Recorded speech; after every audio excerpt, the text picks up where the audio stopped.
أعوذ بالله من الشيطان الرجيم. بسم الله الرحمن الرحيم. يا أيها الذين آمنوا ادخلوا في السلم كافة ولا تتبعوا خطوات الشيطان إنه لكم عدو مبين. فإن زللتم من بعد ما جاءتكم البينات فاعلموا أن الله عزيز حكيم. هل ينظرون إلا أن يأتيهم الله في ظلل من الغمام والملائكة وقضي الأمر وإلى الله ترجع الأمور. صدق الله العظيم وصدق رسوله النبي الكريم ونحن على ذلك من الشاهدين والشاكرين. الحمد لله رب العالمين. الحمد لله আল্লাহ রাব্বুল আলামিনের লাখ কোটি শুকরিয়া। আল্লাহ রাব্বুল আলামিন আমাদেরকে হাজারো নিয়ামতের মধ্যে ডুবিয়ে রেখেছেন। এই পরিমাণ নিয়ামত আমাদেরকে দান করেছেন যে গুণে শেষ করা তো দূরের কথা, শুকরিয়া আদায় করা তো দূরের কথা। কটা নিয়ামতে শুকরিয়া আদায় করব, গণনা করতে শুরু করলে আল্লাহ রাব্বুল আলামিন বলেন, যদি সমস্ত গাছ জমিনের বুকে এগুলো কলম হয়ে যায় আর সমুদ্রের পানি খালি হয়ে যায় আর কেউ আমার নিয়ামত রাজির কথা প্রশংসা এইগুলো লিখতে থাকে, তো কলম শেষ হয়ে যাবে, কালি শেষ হয়ে যাবে, কিন্তু আমার নিয়ামতের কথা লিখে শেষ করতে পারবে না।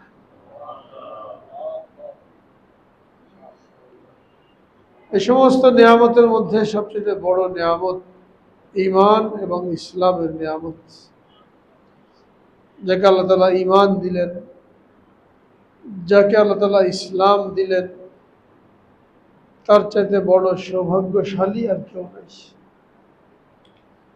দুনিয়াতে মানুষ টাকা পয়সা, জমি জায়গা, প্রভাব এইগুলি লাভ করে নিজেকে কামিয়াব মনে করে, সফল কাম মনে করে, কিন্তু এর সাথে যদি দ্বীন না থাকে, ঈমান না থাকে, তাহলে ওই ব্যক্তির কামিয়াবি, যেটাকে সে কামিয়াবি কিংবা সফলতা মনে করেছে, এটা একেবারেই সাময়িক, অল্প কয়দিন, যে কদিন হায়াত আছে, চোখ বন্ধ হওয়া পর্যন্ত। চোখ বন্ধ হয়ে গেলে এগুলো তার আর কোনো কাজে আসবে না। চোখ বন্ধ হওয়া লাগে না, জীবদ্দশাও কত মানুষ কত কিছু ভোগ করতে পারে না, কত টাকা পয়সার মালিক, ঠিক মতন খেতে পারে না, ঘুমাতে পারে না, কিন্তু যে ব্যক্তি ঈমান পেয়ে গেল, ইসলাম পেয়ে গেল, আর এর প্রেক্ষাপটে, এর পরিণতিতে তার জন্য জান্নাতে যাওয়ার ফয়সালা হয়ে গেল, তো আল্লাহ রাব্বুল আলামিন বলেন, ফামান যুহজিহা আনিন নার ওয়া উদখিলাল জান্নাতা ফাকাদ ফাজ। যাকে জাহান্নাম থেকে বাঁচিয়ে নেওয়া হলো এবং জান্নাতের ফয়সালা শুনিয়ে দেওয়া হলো, সে ব্যক্তি কামিয়াব হয়ে গেল। আসল কামিয়াবি জাহান্নাম থেকে মুক্তি পেয়ে জান্নাতের অধিকারী হওয়া। তো এই যে নিয়ামত আল্লাহ রাব্বুল আলামিন আমাদেরকে দান করেছেন, ইসলামের মতো নিয়ামত দান করেছেন, এই নিয়ামতের শুকরিয়া আমরা কিভাবে আদায় করব, কিভাবে আমরা ইসলামের হক আদায় করব, এ সম্পর্কে আল্লাহ রাব্বুল আলামিন ইরশাদ করেন, যে আয়াত তেলাওয়াত করা হলো, ইয়া আইয়ুহাল্লাযীনা আমানু দুখুলু ফিস-সিলমি কাফা।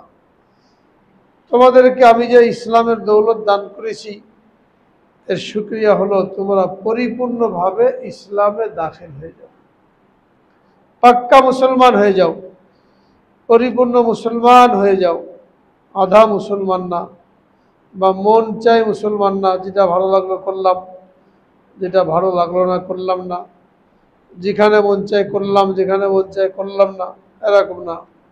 কাফাতান, পরিপূর্ণভাবে ইসলামে প্রবেশ করো, পাক্কা মুসলমান হয়ে যাও। একজন মানুষের পরিপূর্ণ মুসলমান হওয়ার পথে কি বাধা? মুসলমানের ঘরে জন্মগ্রহণ করে কালেমা পড়ার মাধ্যমে ঈমান আনয়ন করার দ্বারা ইসলামী নাম ধারণ করা সত্ত্বেও একজন মানুষ যখন ইসলামের উপরে চলতে পারে না, তখন তার বাধা কোথায়?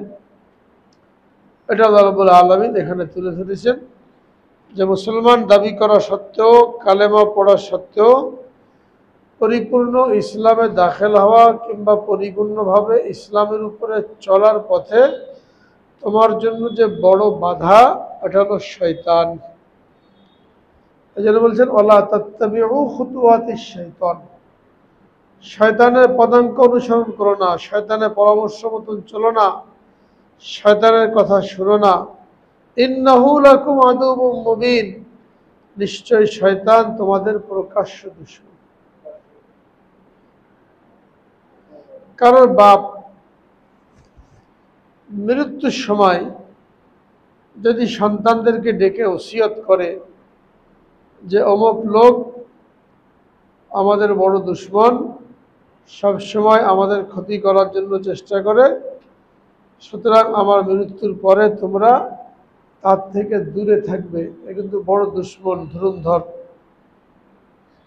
এখন বাপের ওসিয়ত যদি না মানে আর বাপের মৃত্যুর পরে ওই লোকের ফাঁদে যদি পড়ে, ওই লোকের পাল্লায় যদি পড়ে, তাহলে এই সন্তানরা কি হবে? ক্ষতিগ্রস্ত হবে। যে বাপ যে ওসিয়ত করে গেল, সতর্ক করে গেল, এটা মানলো না, তার সাথে বন্ধুত্ব কায়েম করলো, তো ক্ষতিগ্রস্ত হবে কি হবে না? কি বলেন? আল্লাহ রাব্বুল আলামিন আমাদের সবচেয়ে বড় কল্যাণকামী। কিসে আমাদের ক্ষতি, কিসে আমরা জান্নাত থেকে বঞ্চিত হয়ে জাহান্নামী হব, সেটা আমাদেরকে সতর্ক করেছেন যে শয়তান এর জন্য সবচেয়ে বড় দায়ী এবং সে তোমাদের বড় দুশমন, প্রকাশ্য দুশমন। আল্লাহ রাব্বুল আলামিন নিজেই যখন শয়তানকে আমাদের জন্য দুশমন বলে অভিহিত করে আমাদেরকে সতর্ক করলেন শয়তানের পদাঙ্ক অনুসরণ না করার জন্য, তাহলে এই কথাটা কতটুকু মানা জরুরি? একজন সন্তান যদি তার বাপের কথা গুরুত্ব দিয়ে মানে, তাহলে বান্দার জন্য তার রবের কথা মানা কত জরুরি। শয়তান আমাদের বড় দুশমন, প্রকাশ্য দুশমন। তো আজকে আল্লাহ রাব্বুল আলামিনের এই হুকুম না মানার কারণে, এই সতর্কীকরণ এর প্রতি ভ্রুক্ষেপ না করার কারণে আজকে আমরা শয়তানের ধোঁকার মধ্যে পড়ে আমাদের ঈমান আমলকে নষ্ট করেছি। এই জন্য আল্লাহ রাব্বুল আলামিন এখানে বলেছেন উদখুলু ফিস সিলমি কাফা, পরিপূর্ণভাবে ইসলামে প্রবেশ করো। অন্য এক আয়াতের মধ্যে ইরশাদ করেন ইয়া আইয়ুহাল্লাযীনা আমানুত্তাকুল্লাহা হাক্কা তুকাতিহি ওয়া লা তামুতুন্না ইল্লা ওয়া আনতুম মুসলিমুন। হে ঈমানদারগণ, যেভাবে আল্লাহকে ভয় করা দরকার সেভাবে আল্লাহকে ভয় করো এবং পরিপূর্ণ মুসলমান না হয়ে মৃত্যুবরণ করো না। নির্দেশ দিচ্ছে পাক্কা মুসলমান হও, এরপরে মৃত্যুবরণ করো। আরো বিভিন্ন আয়াতের মধ্যে আল্লাহ রাব্বুল আলামিন পরিপূর্ণ মুমিন হয়ে, পরিপূর্ণ মুসলমান হয়ে এরপরে মৃত্যুবরণ করার জন্য নির্দেশ দিয়েছেন। এখন প্রশ্ন হলো, পরিপূর্ণ মুসলমান কাকে বলে? কি কি আমল করলে একজন মানুষ পরিপূর্ণ মুসলমান হিসাবে গণ্য হয়? এটা আমাদেরকে জানতে হবে এবং এর উপরে আমল করতে হবে। আমরা তো মনে করি ৫ ওয়াক্ত নামাজ পড়লাম, রমজান মাসে রোজা রাখলাম, একটু দান সদকা করলাম, ব্যাস আমি পাক্কা মুসলমান হয়ে গেলাম। আর অনেক লোক তো শুধুমাত্র ৫ ওয়াক্ত নামাজ পড়ে নিজেকে বড় মুসল্লি মনে করে, পাক্কা মুসলমান মনে করে। তাকে কোনো কিছু বললে কীভাবে আমি নামাজ পড়ি, অথচ শুধু 5 ওয়াক্ত নামাজ পড়ার নাম মুসলমান না। এটা তো মুসলমানিত্বের একটা অংশ। কোরআন এবং হাদিসের মধ্যে মুসলমান হওয়ার জন্য যা কিছু করতে বলা হয়েছে, যে জিনিসকে ইসলাম বলে অভিহিত করা হয়েছে, এটা হলো 5টা জিনিস। অর্থাৎ পরিপূর্ণ ইসলাম 5টা জিনিসের মধ্যে সীমাবদ্ধ। যে ব্যক্তি এই 5টা জিনিসকে আঁকড়ে ধরলো, 5টা জিনিসের উপরে আমল করলো, সে পরিপূর্ণ মুসলমান হয়ে গেল। আর যে এইগুলোর মধ্যে শিথিলতা করলো, অলসতা করলো, যতগুলো কম হলো, সে অত দুর্বল মুসলমান। 5টা জিনিসের নাম ইসলাম। কেউ মুসলমান দাবি করার জন্য, পাক্কা মুসলমান হওয়ার জন্য, মুসলমান হিসাবে আল্লাহ পাকের দরবারে হাজির হওয়ার জন্য এই 5টা জিনিস তার মধ্যে থাকতে হবে। যদি কম থাকে তাহলে সে ওই পরিমাণ কম দরজার মুসলমান। এটা আমরা অনেকে জানি না, না জানার কারণে শুধুমাত্র নামাজ রোজা এটাকে আমরা ইসলাম মনে করে বসে আছি, কিংবা ইসলামটাকে আমরা মসজিদের মধ্যে সীমাবদ্ধ করে দিয়েছি। ইসলামটা যে মসজিদের মধ্যে সীমাবদ্ধ না, বরং জীবনের প্রতিটি ক্ষেত্রে আল্লাহর হুকুম মতন চলা, আল্লাহ রসুলের মতন তরিকা মতন চলা, এটা আমাদের জন্য জরুরি, আল্লাহ পাকের নির্দেশ।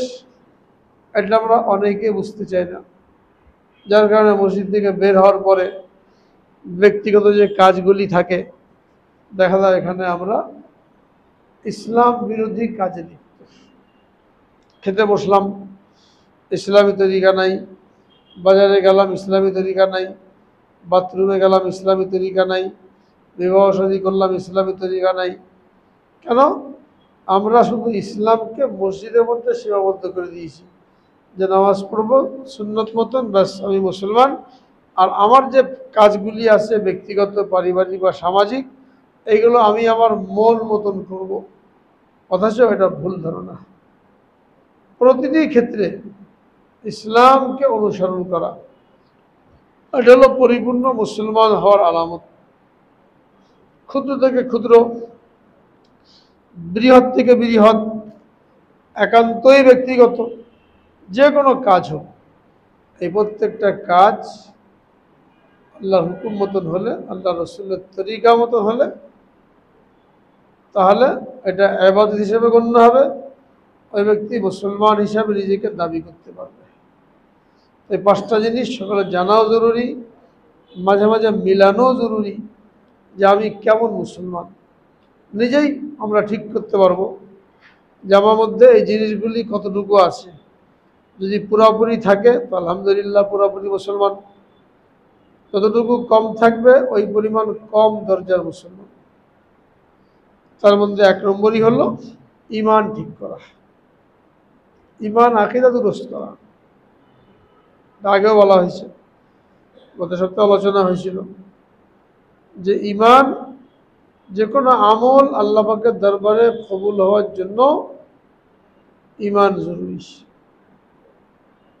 ঈমান হলো আসল, আমল হলো তার শাখা।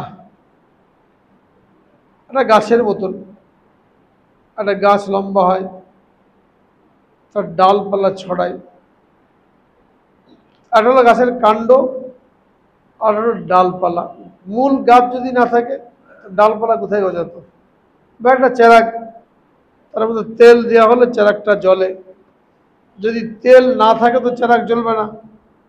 ঈমানটা হলো চেরাগের মতন, আমলটা হলো তেলের মতন। আমল যদি না থাকে তাহলে ঈমানের এই চেরাগ নিভে যাবে।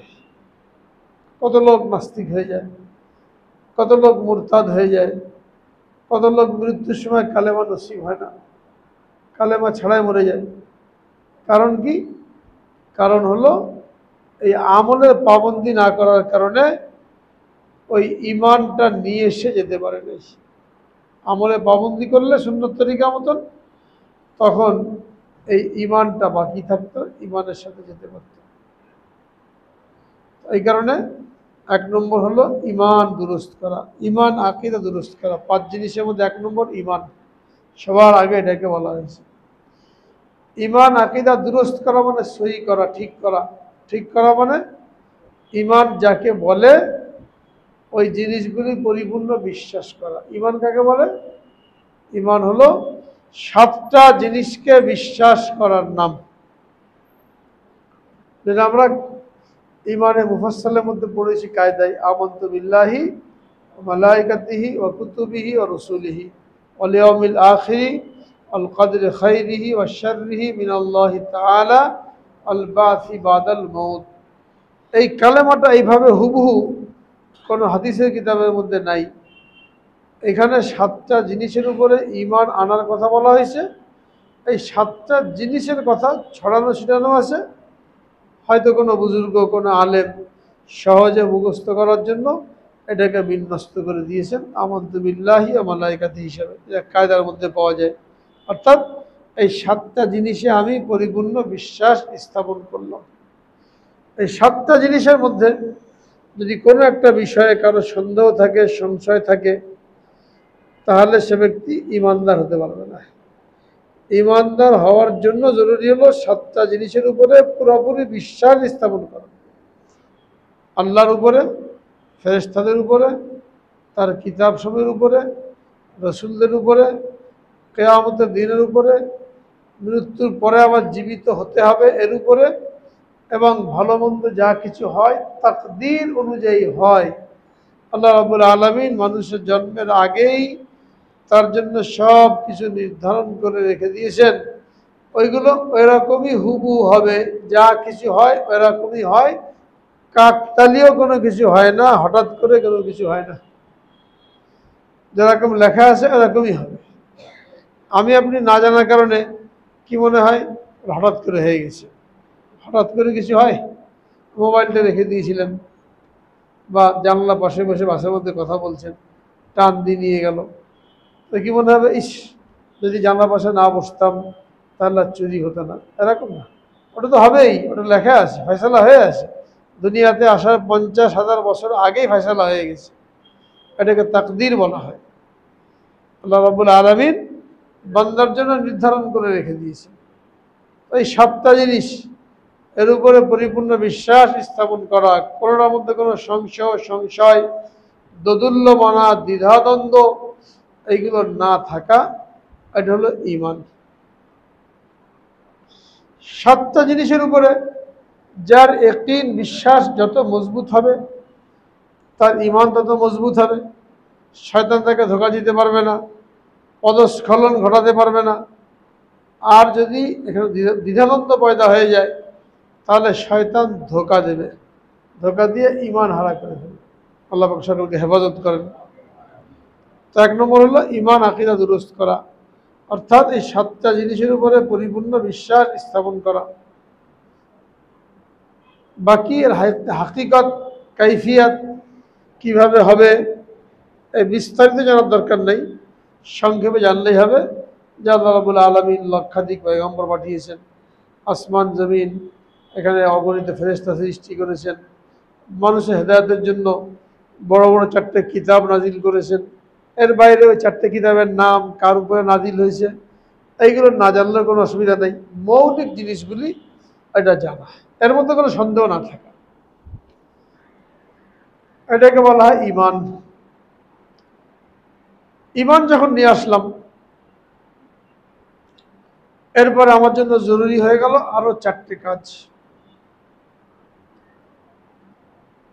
ঈমানের সাথে এই 4টে কাজ করলে তো এটা হলো ওই তেলের মতন, চেরাগের জন্য যেমন তেল, তাহলে ঈমান মজবুত হবে, পাকা হবে,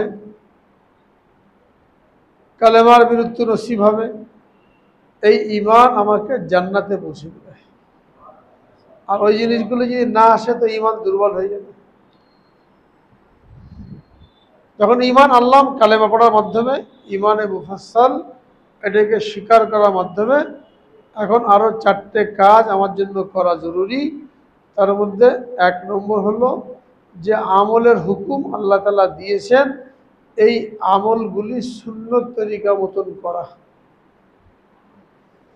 আমল কি পরিমাণ, যাই কিছু করি আমরা, নামাজ, রোজা, হজ, যাকাত, তাসবিহ, তাহলিল, রোজা, তেলাওয়াত, দান, সদকা, এই সবগুলো মিলে হলো একটা 2 নম্বর আমল। এগুলোকে আমল বলে, করণীয় বিষয়। আবার এই করণীয় বিষয়গুলিকে ধরে রাখার জন্য যেগুলি বর্জন করার জন্য নির্দেশ দিয়েছেন, বর্জন করতে হবে। করণীয়গুলি করলাম, খুব নামাজ পড়লাম, রোজা রাখলাম, তাহাজ্জুদ পড়লাম, কোরআন পাকের তেলাওয়াত করলাম, কিন্তু গুনার মধ্যে লিপ্ত হলাম, তাহলে ওই ব্যক্তি আমলওয়ালা বলা যাবে না। তাকে গুনার মধ্যে লিপ্ত হওয়ার কারণে তার আমলগুলো বরবাদ হয়ে যাবে। একটা কবিরা গুনাহ 1 ফোঁটা বিষ সমতুল্য। যে বিষগুলি মানুষের জীবনকে নিঃশেষ করে দেয়, যেটাকে আরবিতে সাম্মে কাতিল বলা হয়, ধ্বংসকারী, 1 ফোঁটা বিষ মানুষ খেয়ে ফেললে তার জীবন শেষ। এক ডেক উপাদেয় খানা, বিরিয়ানি, পোলাও, ডেক ভর্তি, এর মধ্যে যদি সামান্য বিষ ফেলে দেওয়া হয় তো ওই খানার কার্যকারিতা শেষ। কেউ খাবে ওটা? যে খাবে তার জীবন শেষ হয়ে যাবে। তো এক ডেক উপাদেয় খানাকে ধ্বংস করার জন্য যেমন 1 ফোঁটা বিষ যথেষ্ট, অনুরূপভাবে অনেক পরিমাণ আমলকে ধ্বংস করার জন্য, নষ্ট করার জন্য একটা কবিরা গুনাহ যথেষ্ট। অনেকগুলো করার দরকার নেই, একটা কবিরা গুনাহ, 1 ফোঁটা বিষ।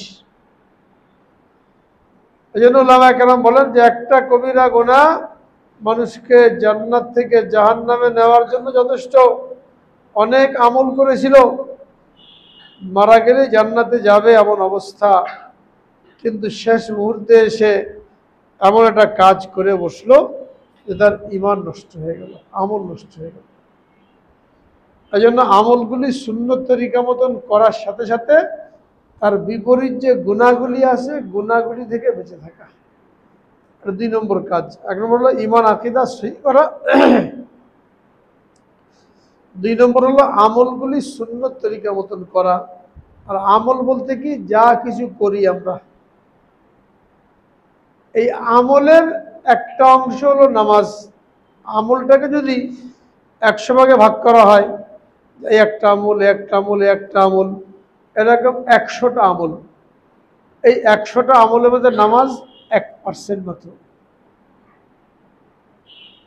তাহলে কোনো ব্যক্তি ঈমান ঠিক করলো আর আমল ঠিক করলো, শুধু নামাজটা পড়লো, যাকে আমরা মনে করি নামাজ পড়ে নিজেকে নামাজি মনে করি, পাক্কা দিনদার মনে করি, তাহলে 5টা জিনিসের নাম যে ইসলাম, এর মধ্যে 2 নম্বরের জিনিসটা আমল সুন্নত তরিকায় করা, এই 2 নম্বরের 100 ভাগের 1 ভাগ হচ্ছে নামাজ। তাহলে কেউ যদি পুরাপুরি নামাজের পাবন্দি করে, তাকে কি পুরাপুরি মুসলমান বলা যাবে? কেন, বাকি 3টা তো পরে, ঈমানের পরে আমল, আমলের 100 ভাগের 1 ভাগ নিয়ে আসে সে, বাকিগুলো নাই। রোজা রাখে না, হজ করে না, যাকাত দেয় না, দান সদকা করে না, কোরআন পাকের তেলাওয়াত করে না, শুধু নামাজ পড়ে নিজেকে মনে করছে আমি পাক্কা মুসলমান। এখনো তারও বাকি 3টা বাকি রয়ে গেছে।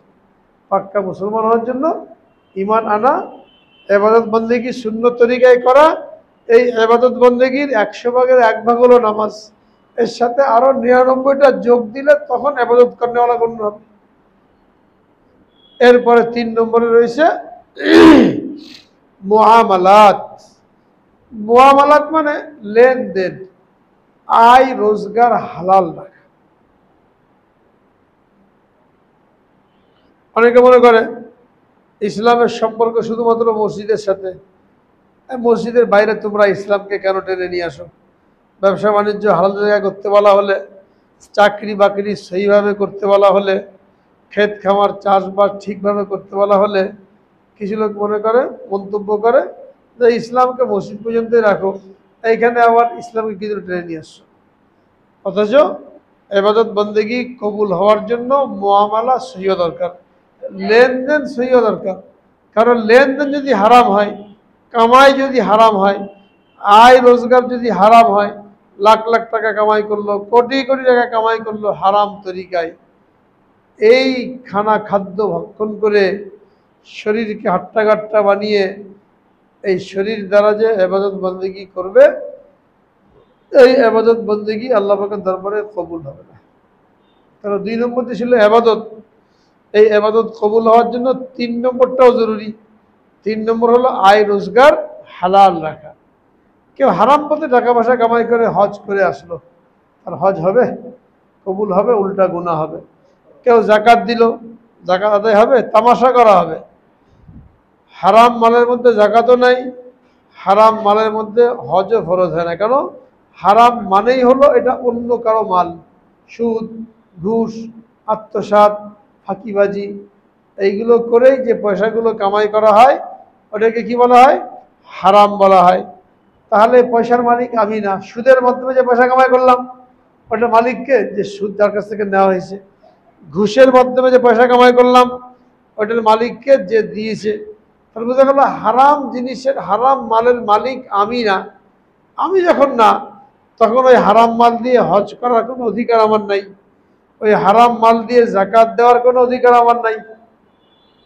কোনো ইবাদত বন্দেগী কবুল হবে না যদি আয় রোজগার হালাল না রাখা। এখন আয় রোজগার কেমনে হালাল হবে? যারা ব্যবসা করে, কোন তরিকে ব্যবসা করলে ব্যবসা হালাল হবে তাদের জন্য জানা ফরজ। যারা চাকরি বাকরি করে, কিভাবে চাকরি করলে হক আদায় হবে এটা জানা ফরজ। যারা ক্ষেত খামার করে এদের জন্য কিভাবে ক্ষেত খামার করলে হালাল হবে এটা জানা ফরজ, যেটাকে হাদিসের মধ্যে বলা হয়েছে তালাবুল ইলমি ফরিদাতুন আলা কুল্লি মুসলিম। প্রত্যেক মুসলমানের জন্য এলেম অর্জন করা ফরজ। কোন এলেম? একটা হলো আমার দৈনন্দিন যে ইবাদত বন্দেগী লাগে এইটার এলেম। সবার জন্য নামাজ জরুরি, তো নামাজ সম্পর্কিত সমস্ত এলেম, নামাজের ফরজ, ওয়াজিব, সুন্নতে মুআক্কাদা, মুস্তাহাব, নামাজ ভাঙের কারণ, সহসিদ্ধার কারণ, এই সবগুলো জানা আমার জন্য ফরজ। যে ব্যক্তি নামাজ পড়ে তার জন্য নামাজ সংক্রান্ত এলেম জানা ফরজ। যদি না জানে কোন ভুলের কারণে নামাজ নষ্ট হয়ে গেল, এখন সহযোগিতা করতে হবে নাকি না করলেও চলবে, এটা যদি না জানে তাহলে ব্যক্তি নামাজ হবে? আমরা নামাজ পড়ছি অনেক, কিন্তু সহসিদ্ধার মশলা জানি না, ফরজগুলো অনেকে জানি না, ওয়াজিবগুলো জানি না। এরকম হয়ে গেল, এখন কি হুকুম হবে এটা বলতে পারি না। তাহলে নামাজের সবটা কোথায়? এইভাবে সমস্ত ইবাদত বন্দেগী, এই সমস্ত ইবাদত বন্দেগীগুলির হুকুম আহকাম জেনে আমল করলে তাহলে এটা হবে। এবং এই আমলটা কবুল হওয়ার জন্য রিজিক হালাল হওয়া জরুরি। ব্যবসা সম্পর্কে না জানলে তার রিজিক হালাল হবে না, চাকরি সম্পর্কে না জানলে তার চাকরি হালাল হবে না। আর এই কারণেই দেখা যায় যত বড় বড় ব্যবসায়ী তারা তত বড় গুনার মধ্যে লিপ্ত। কোথায় মানুষের হক নষ্ট করা হচ্ছে, কোথায় সুদ হয়ে যাচ্ছে, কোথায় ঘুষ হয়ে যাচ্ছে, ব্যবসা পুরো হারাম হয়ে যাচ্ছে। একজন চাকরিজীবী, চাকরি সম্পর্কিত মাসাইল না জানার কারণে তার চাকরির মাধ্যমে উপার্জনকৃত পয়সা হারাম হয়ে যাচ্ছে। যতক্ষণ ডিউটি করা দরকার অতক্ষণ ডিউটি করতে হবে, ফাঁকি দেওয়া যাবে না। 1 ঘন্টা 2 ঘন্টা ফাঁকি দেওয়া হলো, তো ওই 2 ঘন্টার বেতন তার জন্য জায়েজ হবে না। অথচ যারা চাকরি করে, সরকারি চাকরিতে কোনো কথাই নাই, যখন মন চায় যায়, যখন মন চায় আসে, ইচ্ছা মতন ছুটি কাটায়, মিথ্যা দরখাস্ত লেখে। এই সবগুলির কারণে চাকরির মাধ্যমে উপার্জন করা অর্থ আমার জন্য কি হলো? হারাম হয়ে গেল। ক্ষেত খামার করে কৃষক, এই ক্ষেত খামার করার জন্য মাসাইল আছে। এই মশলা না জেনে যারা ক্ষেত খামার করলো, তো এই উপার্জনটা হারাম হয়ে গেল। তাহলে বোঝা গেল যে মুআমালা 3 নম্বর যেটা, অর্থাৎ আয় রোজগার হালাল রাখা, এটা ইমানের জন্য এবং আমলের জন্য জরুরি। আমল কবুল হওয়ার জন্য হালাল রিজিক শর্ত। রিজিক যদি হালাল না থাকে আমল কবুল হবে না, ওই শরীর জান্নাতে যাবে না। হাদিসের মধ্যে বলা হয়েছে লা ইয়াদখুলুল জান্নাতা জাসাদুন গুযিয়া বিল হারাম। যে শরীর হারাম অন্নে লালিত পালিত হলো ওই শরীর জান্নাতে প্রবেশ করবে না। হারাম পদে কামাই করা হচ্ছে। চাকরির মসলা না জানার কারণে চাকরির মাধ্যমে উপার্জনকৃত পয়সা হারাম হচ্ছে। ব্যবসার মসলা না জানার কারণে ব্যবসার মাধ্যমে উপার্জনকৃত পয়সা হারাম হচ্ছে। চাষাবাদ সম্পর্কিত মসলা না জানার কারণে অন্যায়ভাবে হারাম তরিকায় চাষবাস করার কারণে ওই কামাইটা হারাম হচ্ছে। কামাই যখন হারাম, ওই হারামের দ্বারা আমার শরীর গঠিত হলো, তো ওই শরীর জান্নাতে যাবে না, আর ওই ইবাদত বন্দেগী কবুল হবে না। হাদিসের মধ্যে বলা আছে যে ব্যক্তি 10 টাকা দিয়ে একটা কাপড় কিনলো আর তার মধ্যে 1 টাকা হারাম, এই 10 টাকার সাথে 1 টাকা হারামের সংমিশ্রণ হওয়ার কারণে যতদিন এই কাপড় তার শরীরে থাকবে তার কোনো ইবাদত বন্দেগী কবুল হবে না। 10 টাকা পুরো হারাম না, 1 টাকা হারাম, 9 টাকা হালাল, তারপরও এমন মানহুস অভিশপ্ত যতদিন শরীরে থাকবে তার আমল কবুল হবে না।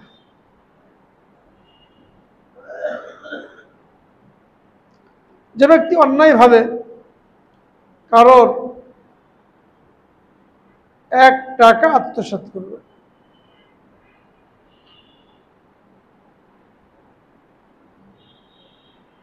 কিয়ামতের দিন তার 700 রাকাত ফরজ নামাজ ওর বদলে কেটে নেওয়া হবে। 700 রাকাত ফরজ নামাজ, নফল নামাজ না। তো ফরজ নামাজ ইচ্ছা করলে বেশি পড়া যায়, দৈনিক 17 রাকাতই পড়তে পারবো। নফল আপনি 1000 রাকাত পড়েন, কিন্তু ফরজ নামাজ সীমিত। সারা জীবন নামাজ পড়লে নিয়মিত ফরজ নামাজ কয় রাকাত? যদি 1 টাকা হারামের জন্য আমার 700 রাকাত ফরজ নামাজ চলে যায়, তো আমরা কত হারামের মধ্যে লিপ্ত, নামাজ কিছু বাকি থাকবে?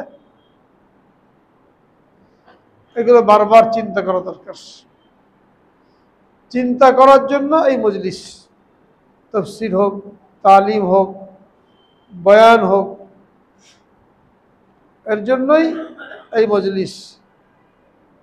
এখান থেকে এই উপলব্ধি, এই অনুভূতি নিজের মধ্যে পয়দা করা যে আমি কিভাবে হারামের মধ্যে লিপ্ত হয়ে আছি। মামলা মোকদ্দমা করে উকিলকে টাকা পয়সা দিয়ে জাল দলিলের মাধ্যমে মানুষের সম্পদ আত্মসাৎ করার একটা মহামারী আমাদের সমাজে দেখা দিয়েছে। জমির দাম কোথাও বেড়ে গেলে ওই জমি আত্মসাৎ করার জন্য পায়তারা চলে। কত জমি জায়গা বেদখল হচ্ছে, দখল হচ্ছে, সরকারি সম্পত্তি দখল হয়ে যাচ্ছে। পুকুর, খাল, নদী, নদী ভরাট করে মানুষের ঘর বাড়ি বানাচ্ছে, চিন্তাও করে না কার জায়গা, এটা আমার জন্য ভোগ করা জায়গা আছে কিনা। আরেকজনকে তার ভিটে মাটি থেকে উচ্ছেদ করে দিচ্ছে জাল দলিলের মাধ্যমে। এমনকি ছেলে তার বাপকে বাড়ি থেকে বের করে দিচ্ছে, মেয়ে তার মাকে বাড়ি থেকে বের করে দিচ্ছে, যেখানে বাপের হক রয়েছে, মায়ের হক রয়েছে, নিজেরা ভোগ করছে, আবার নামাজ কালামও করছে। এই যে হারাম কামাই, এখানে 1 টাকা পরিমাণ হারাম কামাই হয়ে গেলে 700 টাকা ফরজ নামাজ দিয়ে দিতে হবে যদি থাকে। আর যারা একেবারে বেনামাজি, নামাজ কালামই নাই, এরা কি দেবে? তো যাদের পাওনা, তাদের যে গুনাহ থাকবে, এই গুনাহগুলি এই ব্যক্তির কাঁধে চাপিয়ে তাকে জাহান্নামে নিক্ষেপ করা হবে। এজন্য 3 নম্বর বিষয় হলো মুআমালা ঠিক রাখা, মানে এক কথায় আয় রোজগার হালাল রাখা। কম কামাই হোক, বেশি দরকার নাই, এর মধ্যে বরকত হবে। হারাম পথে বেশি কামাই করলাম, ওতে বরকত হবে না। হালাল পথে অল্প কামাই করলাম, এখানে আল্লাহ রাব্বুল আলামিন বরকতের ওয়াদা করেছেন। তুমি হালাল পথে কামাই করবে, তোমার রিজিকের মধ্যে বরকত দেওয়া হবে। তাহলে মুআমালা সহি রাখা জরুরি। 4 নম্বর মুআশারাত। মুআশারাত মানে কার কি হক, সমাজে বসবাস করতে হলে এগুলো জেনে জেনে হকগুলোকে আদায় করা। প্রত্যেকের হক আছে। আমরা সমাজে কত লোক বাস করি, পিতা মাতা, ভাই বোন, ছেলে মেয়ে, দাদা দাদি, নানা নানি, পাড়া প্রতিবেশী, কর্মচারী, অধীনস্থ, কাজের লোক, এদেরকে নিয়ে আমাদের জীবনটা চলে। এই প্রত্যেক লোকের হক আছে আমার আপনার উপরে। আমি যদি ছেলে হয়ে থাকি, পিতামাতা হক আমার উপরে আছে। আমি যদি বাপ হয়ে থাকি, ছেলে মেয়ের হক আমার উপরে আছে। আমি যদি স্বামী হয়ে থাকি, স্ত্রীর হক আমার উপরে আছে। আমি যদি মালিক হয়ে থাকি, কর্মচারীর হক আমার উপরে আছে। আর কোনো না কোনো জায়গায় বসবাস করি, যেখানে বসবাস করি তো আমার প্রতিবেশী আছে, প্রতিবেশীর হক আমার উপরে আছে। এই হকগুলো জেনে আদায় করা। এখন চিন্তা করেন, কয়টা হক আমরা জানি? সমাজে বসবাস করি, কিন্তু কয়টা হকের কথা আমরা জানি? জানিও না, না জানার কারণে হকগুলো আদায় করি না। অথচ আল্লাহর হকের তুলনায় বান্দার হক এত বেশি গুরুত্বপূর্ণ যে আল্লাহর হক নষ্ট করলে আল্লাহ তাআলা ইচ্ছা করলে মাফ করে দেবেন। আল্লাহর হক কি? নামাজ পড়া। কেউ নামাজ পড়লো না সারা জীবন, আল্লাহ তাআলা ইচ্ছা করলে মাফ করে দেবেন, কোনো পরোয়া করবেন না। কিন্তু বান্দার হক, এটা আল্লাহ তাআলা কোনো অবস্থাতেই মাফ করবেন না ততক্ষণ পর্যন্ত ওই বান্দা মাফ না করে। আমরা বান্দার হক নষ্ট করি, সবাই কি বান্দার কাছ থেকে মাপ চাইতে পারি? চিন্তাও আসে না, সুযোগও আসে না, কিন্তু হক তো নষ্ট করেছি। আর বান্দার হক নষ্ট করা, যেটাকে হকুল্লাহ বলা হয়, এটা কত বড় গুনাহ। হাদিসের মধ্যে বলা হয়েছে কিয়ামতের ময়দানে এক ব্যক্তি পাহাড় পরিমাণ নেকি নিয়ে আসবে, নামাজ, রোজা, হজ, যাকাত করতে করতে নেকির স্তূপ, বিশাল ভান্ডার নেকির। কিন্তু কাউকে কষ্ট দিয়েছিল, কাউকে মেরেছিল, কাউকে কটু কথা বলেছিল, কারোর উপরে জুলুম করেছিল, এইসব পাওনাদাররা আল্লাহর দরবারে হাজির হবে। আমার পাওনা, আমাকে মেরেছিল, আমাকে কটু কথা বলেছিল। সেখানে টাকা পয়সা চলবে না, আর ওইখানে মাপ চাওয়ার কোনো সুযোগ নেই। মাপ তো দুনিয়াতে চাওয়া লাগে। তখন আল্লাহ রাব্বুল আলামিন ওই অভিযোগকারীর অভিযোগ তদন্ত করে, যার বিরুদ্ধে অভিযোগ, যদি কিছু তার আমল থাকে, এই আমল থেকে নিয়ে ওই ব্যক্তির আমল নামায় দিয়ে দেবেন। এক সময় দেখা যাবে এ ব্যক্তি নেকির পাহাড় নিয়ে আসছিল, নেকির ভান্ডার নিয়ে আসছিল, কিন্তু কত লোকের হক নষ্ট করেছে। হকদাররা হাজির হয়েছে, দিতে দিতে শেষ, এখনো হকদার বাকি। তখন ওই সমস্ত হকদারের গুনার বোঝা এই ব্যক্তির কাঁধে চাপিয়ে দেওয়া হবে। আল্লাহ রাসূল সাল্লাল্লাহু আলাইহি ওয়াসাল্লাম বলেন, এই ব্যক্তি হলো সব চাইতে বড় মূর্খ, সব চাইতে বড় অত্যাচারী। নিজের নফসের উপর জুলুম করেছে, মাসায়ের মতন আমল করে নাই, সবচেয়ে বড় মূর্খ। আল কাইয়িসু মান দানা নাফসাহু ওয়া আমিলা লিমা বাদাল মাউত। বুদ্ধিমান ওই ব্যক্তি যে নিজের খায়াসাতকে কুরবানি করে, মন চায় জিন্দেগিকে কুরবানি করে এবং মৃত্যু পরবর্তী জীবনের জন্য প্রস্তুতি গ্রহণ করে। এই ব্যক্তিকে বুদ্ধিমান বলা হয়েছে। তো 4 নম্বরে মুআশারাত, কার কি হক, এইগুলো জেনে আমল করলে। এক হাদিসের মধ্যে রাসূল আকরাম সাল্লাল্লাহু আলাইহি সাল্লাম জানিয়ে দিয়েছেন যে হক নষ্ট করে গেলে এই পাহাড় পরিমাণ নেকিও তার কোনো কাজে আসবে না। আর যদি হক ঠিক মতন আদায় করে, নেকি যদি পাহাড় পরিমাণ নাও হয়, শুধু ফরজ, ওয়াজিব, সুন্নতে মুআক্কাদা এইগুলো আদায় করে গেছে, তো এই নেকি সংরক্ষিত থাকার কারণে তার জন্য নাজাতের ফয়সালা হয়ে যাবে। তো কার কি হক জেনে আদায় করতে হবে, 4 নম্বর। 5 নম্বর হলো আমাদেরকে আল্লাহ রাব্বুল আলামিন সৃষ্টি করেছেন। আমাদের শরীরে একটা গোশতের টুকরা আছে যেটাকে কাল্ব বলা হয়, হৃৎপিণ্ড বলা হয়। এটার মধ্যে আল্লাহ রাব্বুল আলামিন কিছু দোষ গুণ দিয়ে রেখেছেন। মানুষ যা কিছু করে, রাগান্বিত হয়,